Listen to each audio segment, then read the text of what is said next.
제가 지난주에 요한복음을 마쳤어요. 거의 23주? 거의 1년에 걸쳐서 제가 요한복음을 살폈고요.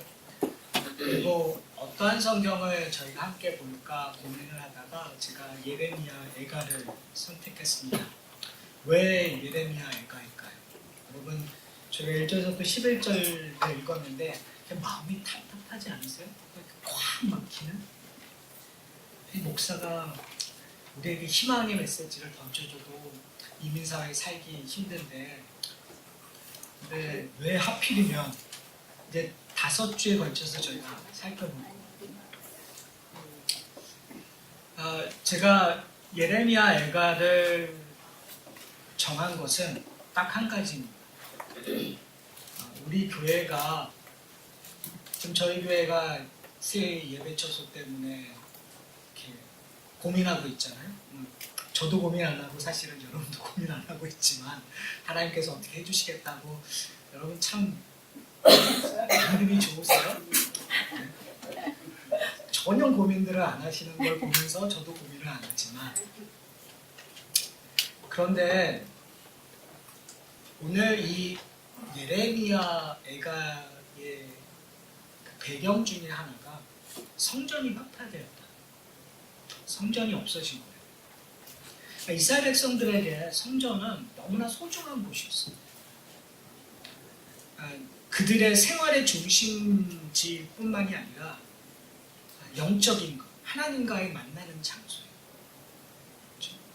근데 그 좋았었던 것이 없어진 이유가 무엇일까요? 여러분, 어떻게 보면 우리는 하나님과 만나는 장소, 그것을 어떻게 좋은 곳으로 갈 것인가, 아니면은 우리 이 하산학교의 거울이니까, 얼굴이니까 남들에게 어떻게 보여야 될 거에 대한 고민을 할 수가 있어요. 그런데 다 소용이 없어요. 하나님이 떠나시고. 다 소용이 없어요. 하나님의 임재하심이 그곳을 떠나면 그것은 아무런 의미가 없는 것이에요. 저는 앞으로 5주 동안 우리가 앞으로 어떻게 될지 몰라요. 어디에서 어떻게 예배드릴지 몰라요. 그러나 장소적인 개념은 그렇게 중요하지 않다고 봐요. 교회가 교회됨, 성도가 성도됨은 하나님과의 만남, 하나님과의 관계성에 결정을 해요. 그런 의미에서 어떻게 보면 되게 부담되는 말씀일 수 있어요. 저나는 저도 말씀을 묵상하면서 말씀을 준비하면서 되게 부담이 되었어요. 분명히 듣기 싫은 얘기를 해야 될 텐데, 여러분들 마음에 찔림이 있을 거고, 여러분 마음에 답답함이 있을 거고, 뭐 이래? 이러면 내가 굳이 예수 믿을 필요가 있어? 라는 생각이 들 수도 있을 거예요. 근데 저는 그랬으면 좋겠어요. 저는 여러분들이 그냥 내가 60평생 교회 다녔는데 이거 말고 더 뭐가 더 있겠어? 그런 생각 안 하셨으면 좋겠어요. 내가 교회 생활 말고 내 인생에 뭐가 있겠어? 이런 생각 안 하셨으면 좋겠어요. 저는 정말 이 예레미야 애가서 5주를 저희가 말씀을 보면서 우리의 영혼이 심각하게 고민을 했으면 좋겠어요. 그리고 우리의 삶 속에서 하나님 앞에 질문을 던졌으면 좋겠어요. 하나님, 어쩌라고요? 하나님, 그래서 나보러 뭘 하라고요? 하나님, 나에게 하나님 되시면 무엇입니까? 나에게 성도 되면 무엇입니까? 내가 그리스도인이라면 도대체 뭐입니까? 내가 이 마지막 때에 어떻게 살아야 됩니까? 라는 질문들을 하셨으면 좋겠어요. 그래서 아마 좀 힘들 거예요. 그런데 저희 공동체가 힘듦을 통해서 좀 더 단단해지고 왜 존재하는지, 우리가 뭘 바라야 되는지를 고민하는 시간이 되었으면 좋겠습니다. 예레미야 애가는 남유다, 북이스라엘과 남유다가 있는데요. 북이스라엘은 이미 아수르를 통해서 망했고 남유다가 드디어 망했습니다. 그래서 기원전 586년 정도에 지금 이 예레미야 애가가 지어졌다고 얘기를 해요. 예레미야 애가는 시와 같아요. 그러면 히브리 문학을 보면 시를 썼을 때 우리 식으로 얘기하면 가나다라, 영어 ABCD, 이 알파벳 순서대로 앞자가 알파벳 숫자의 톤을 딱 하면은 A 하면 가 하면은 가나다라 이런 순서로 하나 운을 뜨면 거기에 맞춰서 시를 지어가는 형태예요. 근데 그래서 예레미야 애가가 1장, 2장은 그런 식으로 쓰여져 있어요. 그 말은 뭘까요? 그냥 쓰는 게 아니죠. 계산되어 있어요. 의도성이. 여러분, 예레미야 애가를 통해서 저는 그들의 아픔, 저자가 예레미야라고 우리가 볼 수 있으니까 예레미야의 아픔을 좀 생각해 보셨으면 좋겠어요. 예레미야는 어떠한 사람이었을까? 예레미야는 끊임없이 하나님의 진노와 심판을 경고했었던 사람. 예레미야뿐만이 아니죠. 저희가 수요일날 성경 공부를 하고 있는데 이사야도 그래요. 이사야뿐만이 아니죠. 요나서부터 호세아서부터 저희가 선지서에 나와 있는 모든 선지자들이 끊임없이 이스라엘에게 경고의 메시지를 보냈어요. 회개하라. 너희가 바알신이나 이방신들을 섬기지 말고, 너희가 가나안에 있는 다른 신을 섬기지 말고, 너희가 애굽이나 바벨론을 의지하지 말고 오직 누구를 의지하라고요? 여호와 하나님을 의지하고 나만 바라보라고 얘기했는데 이스라엘 백성들은 그렇지 않았어요.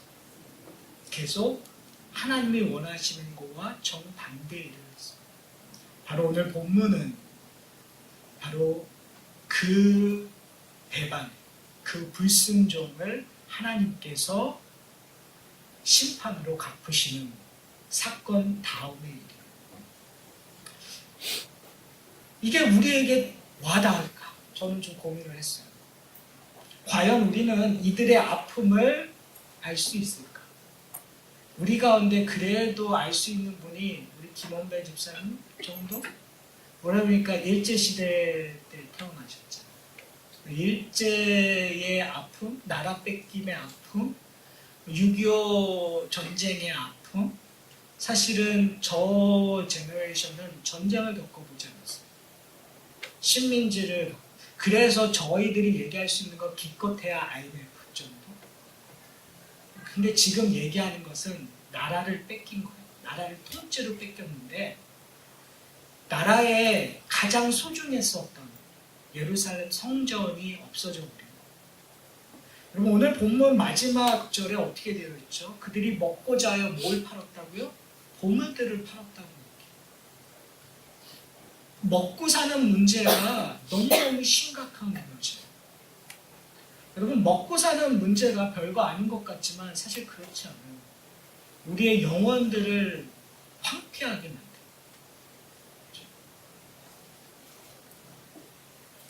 저는 여러분들이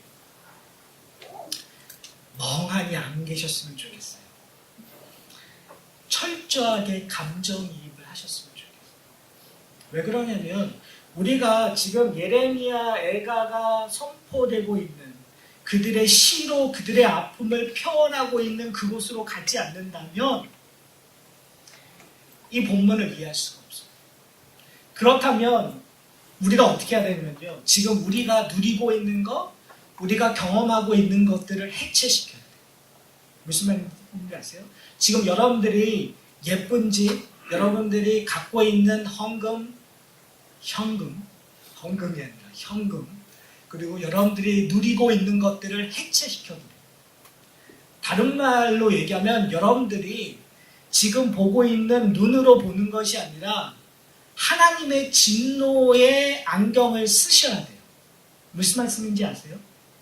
내가 지금 이 건물을 보고 있는데 저 페인트를 보면 저 페인트가 저렇게 예쁘게 아름답게 지금 페인트를 칠했다, 그림이구나 라는 것들을 보기 전에 저것들이 얼마나 허상인가를 여러분들이 깨달으셔야 된다는 거예요. 제가 설교를 이렇게 준비하면서 한계를 느꼈어요. 왜요? 분명히 여러분들한테 허상인 것을 보여주기를 얘기를 해야 되는데 제가 주중에 장난감 하나가 생겼는데요. 그 장난감이 너무 좋은 거예요. 너무 재밌는 거예요. 너무 쓸만한 거예요. 너무 기쁜 거예요. 이게 우리 인간의 한계예요. 분명히 설교자로서 말씀을 전하기 위하여 일주일 동안 준비하면서 우리가 가진 것이 얼마나 헛된 것입니다라고 얘기를 하고 설교를 준비하고 전할 것을 다 하고 있는데 갑자기, 그것도 갑자기가 아니죠. 계획된 것들의 장난감을 얻었는데요. 그걸로 내가 만족하고 있다. 거기에 함몰되고 있다. 이것이 우리의 한계예요. 그럼에도 불구하고 저와 여러분들은 다시 한번 하나님의 진노의 안경으로 우리의 일상을 좀 보셨으면 좋겠어요. 그러기 위해서는 하나님께서 뭘 진노하고 계신가를 좀 보셔야 돼요. 선지서를 통해서 지금 하나님께서 뭘 진노하고 있을까요? 바로 제가 조금 전에 얘기했던 나를 만족하게 하는 것들을 하나님께서는 진노하고 계신다. 우리 하나님께서는 되게 이기적이에요. 우리가 볼 때는 이기적이라고 얘기할 수 있어요. 아, 하나님 참 이기적이다. 왜? 하나님만을 사랑하라고 하시니까. 그렇죠? 하나님, 저희가 볼 때는요, 하나님 저 사랑할 거예요.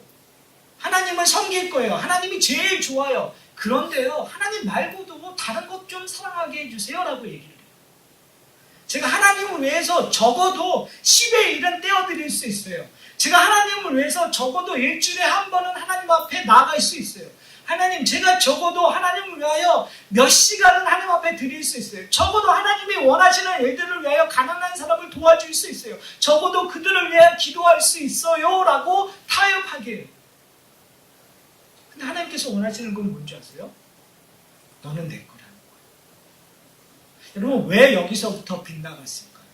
그것은 하나님이 원하는 것을 우리가 알지 못한다는 거예요. 하나님의 원하는 관계성이 있어요.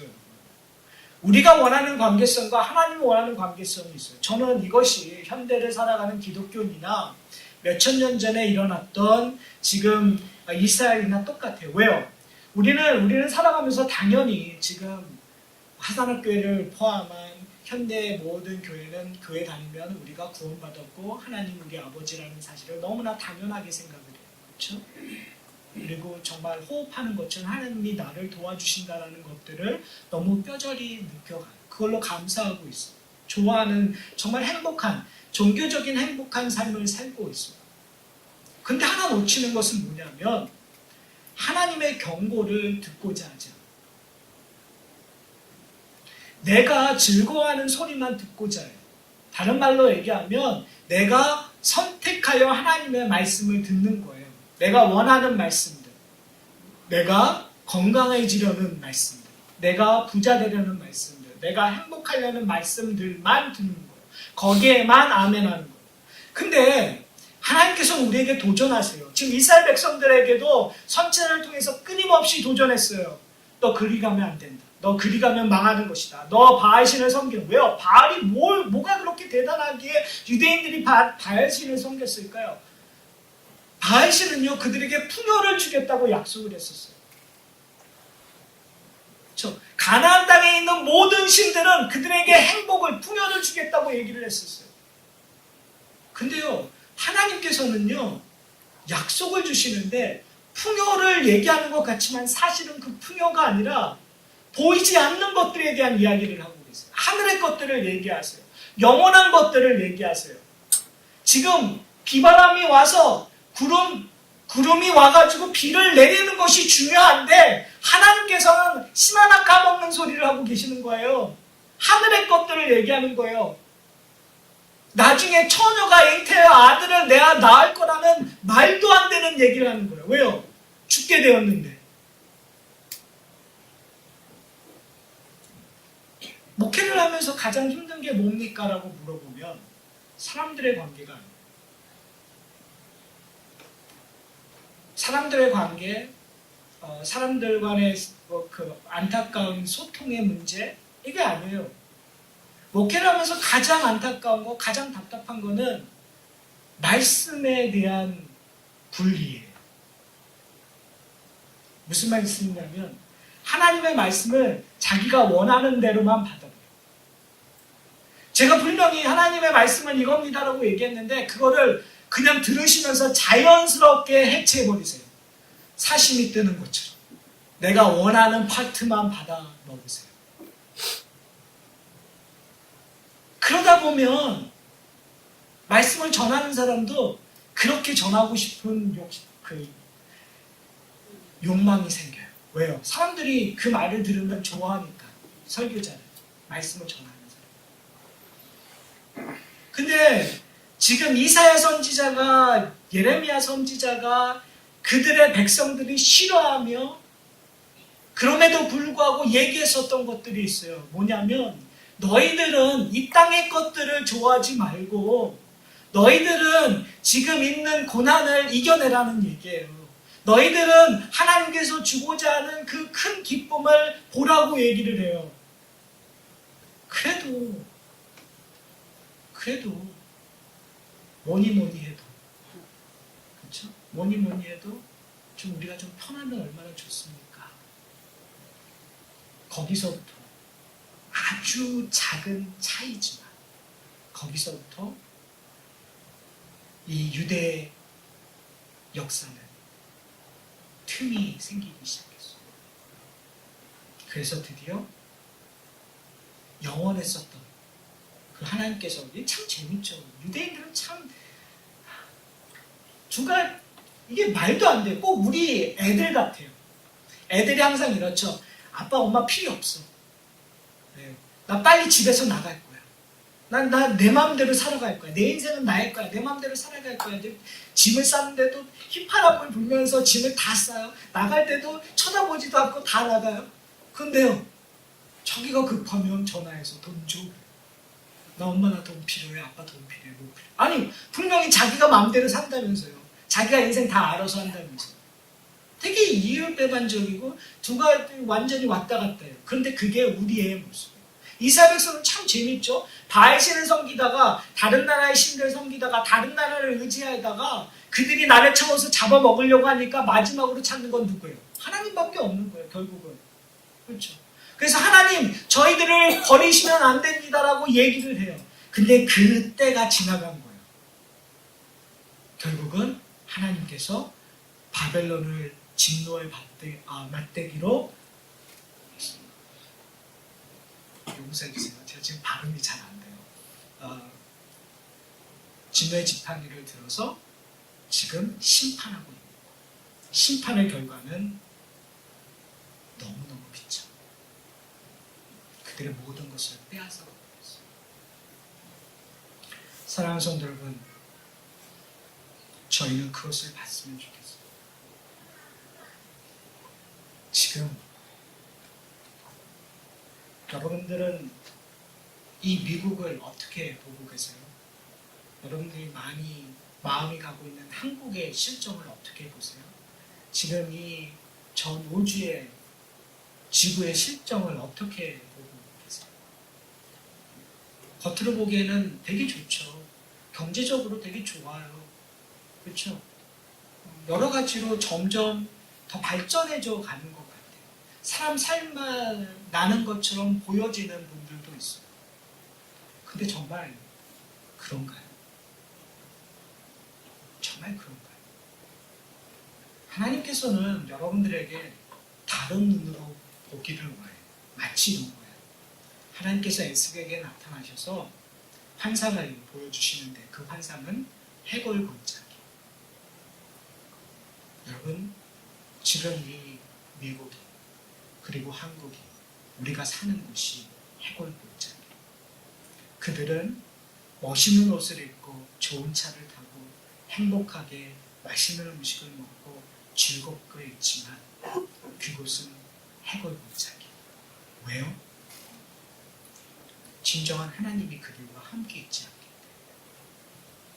저는 오늘 본문에서 그 슬픔을 봤으면 좋겠어요. 1절에 보면 슬프다 이 성. 사랑하는 성도 여러분, 여러분은 볼티모어를 보면서 슬프다 볼티모어라고 얘기하신 적이 있습니다. 여러분은 이 미국을 보면서 슬프다 미국이요 라고 하신 적이 있습니다. 여러분은 한국을 보면서 슬프다 한국이요, 촛불 집회 말고요, 정치적으로 말고요, 영적으로 내가 하나님의 백성으로 슬프다 한국이요, 슬프다 볼티모어요, 슬프다 미국이요 해보신 적이 있습니까? 그렇게 쉽지 않아요. 왜요? 그게 안 보이니까. 영적으로 그게 안 보이니까. 왜 안 보일까요? 그것은 딱 한 가지밖에 없어요. 하나님의 경고를, 하나님의 심판을, 하나님께서 우리에게 쏟아 부으려고 하시는 그 진노의 항아리를 우리 스스로 보고 있지 않기 때문에. 지금 이 세상은 하나님을 사랑의 하나님으로 포장하고 싶어요. 은혜의 하나님으로 포장하고 싶어요. 맞아요.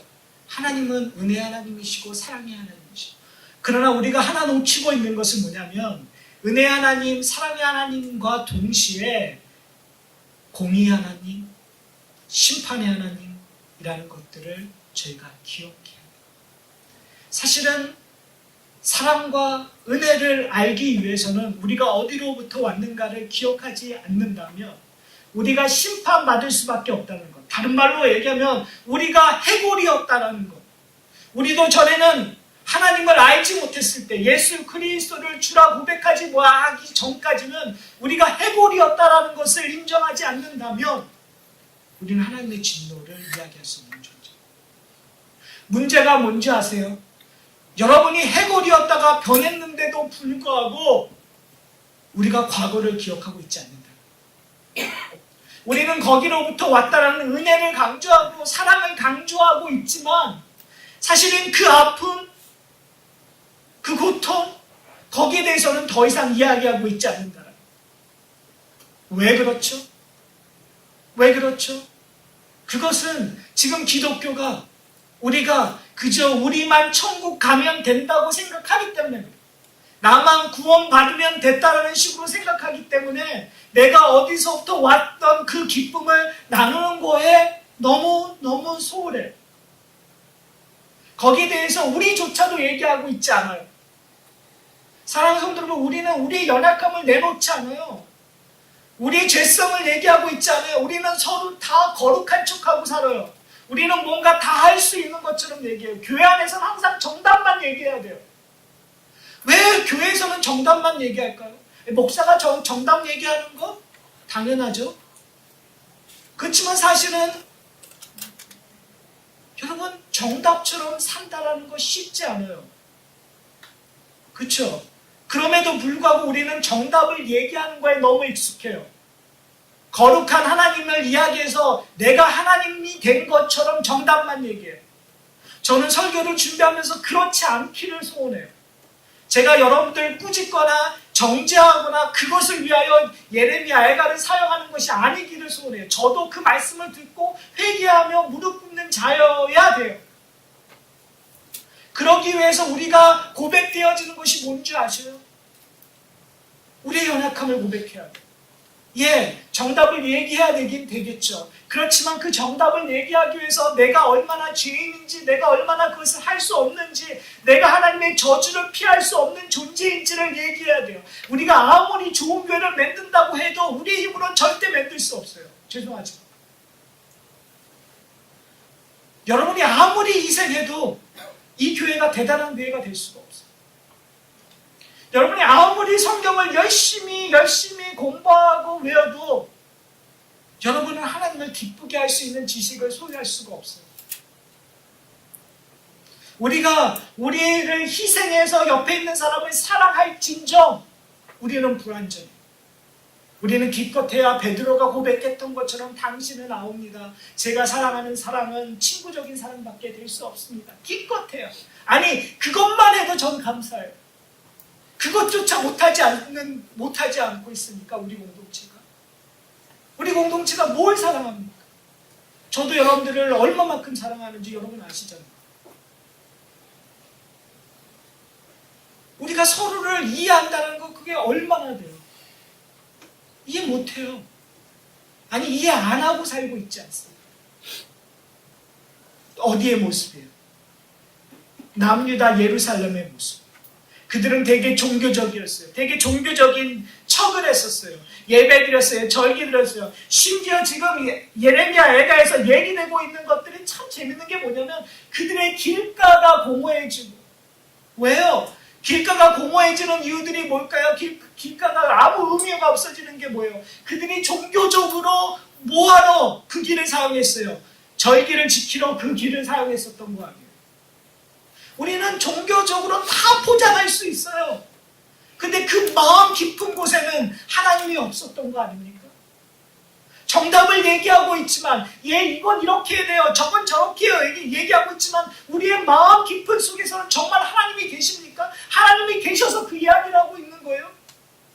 아니면 내가 괜찮은 사람인가를 증거하기 위해서 얘기하고 있는 거예요? 할 수 없는 일이기 때문에 그냥 내뱉는 거예요. 저의 경우를 생각하면 그냥 내뱉는 경우가 참 많아요. 강대상에서 선포되어져야 되니까 그냥 내뱉는 것이 있어요. 근데 감사하게도 그것이 제 이야기가 아니고 하나님의 말씀이기 때문에, 그것이 능력이 있기 때문에, 사랑하는 성도 여러분, 우리의 모습을 좀 봤으면 좋겠어요. 해골인 우리의 모습, 다 무너진 우리의 모습. 저는 우리가 애가를 좀 불렀으면 좋겠어요. 여러분, 한국 사람에게는 한이라는 게 있어요. 아리랑도 한이에요. 우리의 모든 정서 속에서는 한이라는 게 있어요. 굳이 이야기하자면 우리 가운데 한이 좀 있었으면 좋겠어요. 그래서 좀 애통이 했으면 좋겠어요. 여러분, 예수님께서 뭐라고 얘기했어요? 산상수훈에서 애통한 자는 복이 있나니 그가 위로를 받을 것이라고 얘기해요. 하나님으로부터 오는, 예수 그리스도로부터 오는 위로를 받기 위해서 우리는 애통함이 있어요. 그런데 우리는 늘 교회 안에 들어오면 잘난 척해요. 우리는 늘 혼자 설 수 있는 것처럼 얘기해요. 우리는 늘 능력이 있는 것처럼 얘기해요. 언제 한번 우리에게 애통함을 서로에게 보여준 적이 있으십니까? 없어요. 나의 연약함이 드러나지 않으면 우리는 친구가 될 수 없어요. 정말 죄송하지.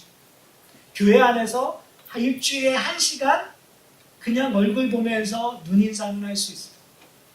그게 이 공동체의 한계예요. 우리 교회 공동체뿐만이 아니겠지만, 그러나 지금 다른 교회 공동체 얘기하는데 무슨 소용이 있겠어요? 우리 공동체 얘기를 해야죠. 다른 데 손가락질해서 무슨 소용이 있겠어요? 그 이야기가 우리의 이야기가 돼야겠죠. 예레미야 애가를 읽으면서 저는 그 이야기가 먼저 되어져야 된다고 생각합니다. 우리의 영혼이 무너졌구나. 지금 이 하산학교의 공동체가 무너졌구나. 무너진 성이구나. 아무런 희망이 없구나. 우리의 능력으로는 도대체 하나님 앞에 나갈 수 없구나 라는 것들에 애통해 하셨으면 좋겠어요. 그래서 교회를 위해서 좀 우셨으면 좋겠어요. 우리 옆에 있는 사람들을 위해서 좀 우셨으면 좋겠어요. 가슴을 치면서. 저보고 어떻게 하라고요?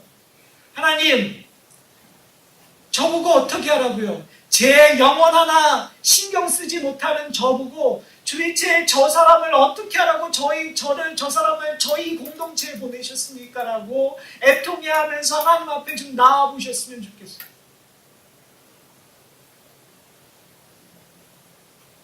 여러분, 가슴이 탁 막히죠. 막히시죠. 답답하시죠.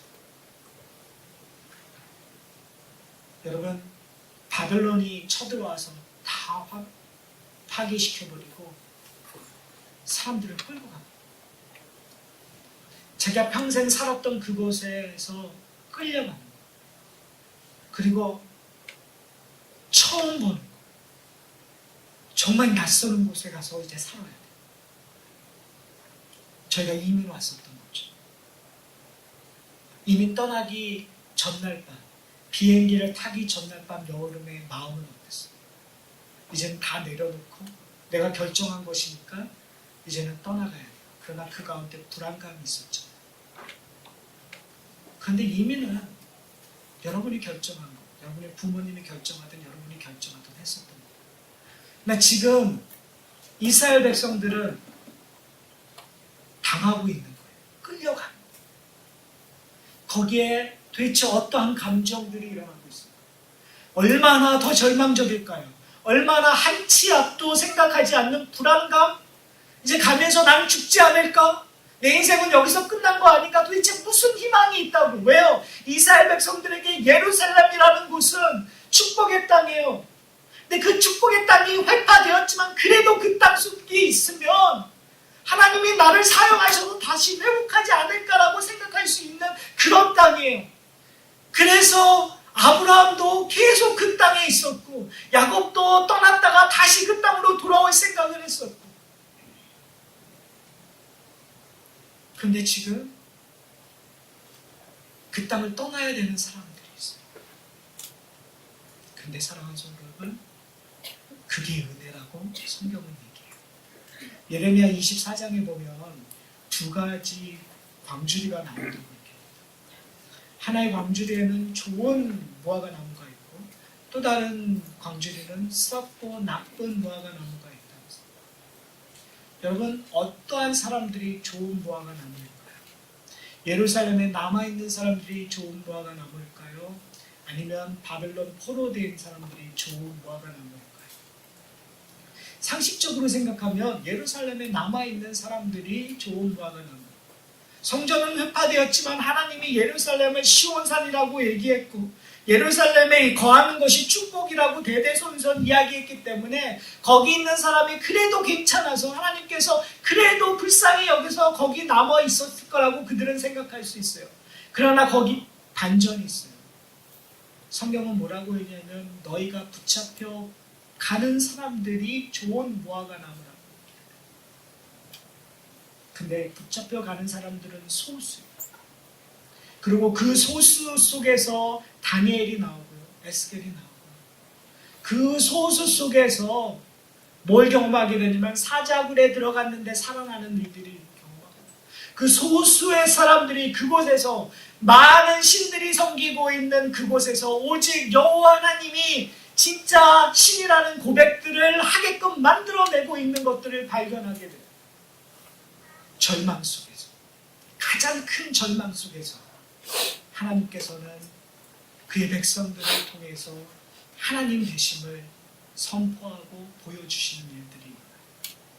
사랑하는 성도 여러분, 저는 이 하산학교회가 그런 공동체를 소원합니다. 그러기 위해서는 우리는 절망의 절망 속으로 가야 돼요. 왜요? 하나님이 우리를 어떻게 끌고 가는지 모르니까요. 지금 제가 얘기한 모든 일들은 시작과 과정과 결론을 성경에서 얘기해 주고 있기 때문에 알고 있는 거예요. 그러나 우리의 인생 속에서 이 하산학교의 공동체에서는 지금 결론을 볼 수가 없어요. 그나마 감사한 것은 그동안 우리를 위해서 인도해 주신 하나님의 섭리를 보고 이해할 수 있겠죠.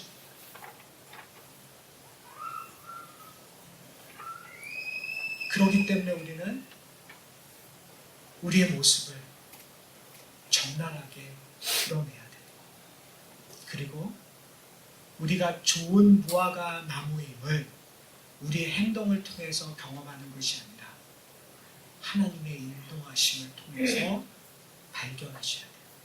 그 이야기가 다니엘의 이야기, 그 이야기가 우리의 이야기.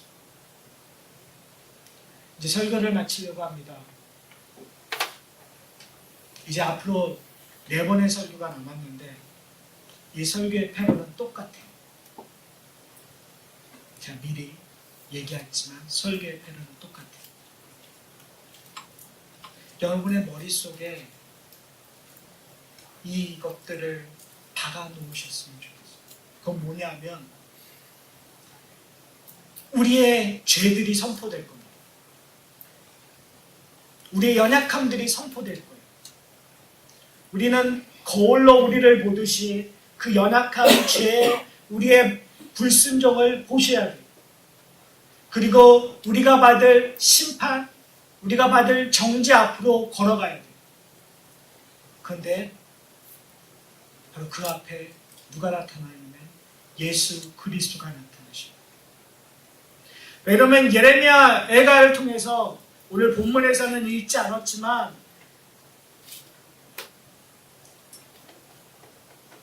예레미야가 이런 질문을 해요. 12절에 지나가는 모든 사람들이여 너희에게는 관계가 없는가? 당신들은 이 고통, 지금 이 무너짐, 이것과 도대체 관계 없는가? 왜요? 그들은 그 고통, 그 무너짐 속에서도 딴짓하고 있었으니까요. 그들 향해 이 외침을 외치는 거예요. 너희들은 왜 슬퍼하고 있지 않는가? 재밌는 게 뭔지 아세요? 주식시장이 망하고 그리고 IMF가 시면서 정말 모든 가족들이 힘들어하고 온 국민들이 힘들어할 때 웃고 있는 사람들이 있었을까 없었을까요? 있었어요. 자기들의 부를 채우고 자기들의 모두를 채우는 사람들. 세상은 그런 사람들을 참 지혜롭다고 얘기하죠. 세상은 그 사람들이 능력 있다고 얘기하죠. 근데 예레미야에서 얘기하는 것은 너희들은 이 아픔과 고통 속에서 뭘 하고 있느냐라고 얘기를 해요. 그런데 이 예레미야 1장에서 키포인트 하나가 뭐냐면 예레미야가 이 이스라엘의 죄를 자기의 죄로 여겨버려요. 그리고 자기가 하나님 앞에서 내가 죽을 죄를 지었습니다. 왜요? 지금 분명히 예레미야는 하나님의 말씀을 신실하게 전했던 사람이에요. 하나님의 심판을 얘기했던 사람이에요. 근데 그 심판이 임하자 예레미야가 얘기하는 것이 뭐냐면 내가 죽을 죄인입니다. 주님 내가 죽어야 됩니다 라고 얘기해요. 죄인의 모습으로 심판을 받는 자 앞으로 하나님 앞에 나가 애통해하고 있는 예레미야를 보게 되는 거예요. 그 모습은 앞으로 있을 모습의 그림자였어요. 예수님의 모습. 예수님께서 십자가에 달려 죽으신 이유는 예수님께서 우리의 죄를 그의 죄로 여기시고 십자가에 달려 죽으셨던 거예요. 다시 말씀드리면 우리가 우리의 죄를 거울에 보고 하나님 앞에 나가는 그 순간 하나님이 우리를 감싸무세요. 우리를 그의 안으로 집어넣어 주세요. 예수 그리스도 안으로. 그리고 예수 그리스도께서 우리의 죄를 그의 죄로 여기고 십자가에 달려 죽으세요. 바로 그것이 은혜예요. 그것이 바로 능력이에요. 예레미야 애가의 끝은 결론은 바로 거기에 있습니다. 예수 그리스도. 예수 그리스도가 우리를 위하여 십자가에 달려 죽으셨습니다. 그리고 그가 울부짖으셨습니다. 아버지여 아버지여 왜 나를 버리시나이까. 목마르다라고 외치셨어요.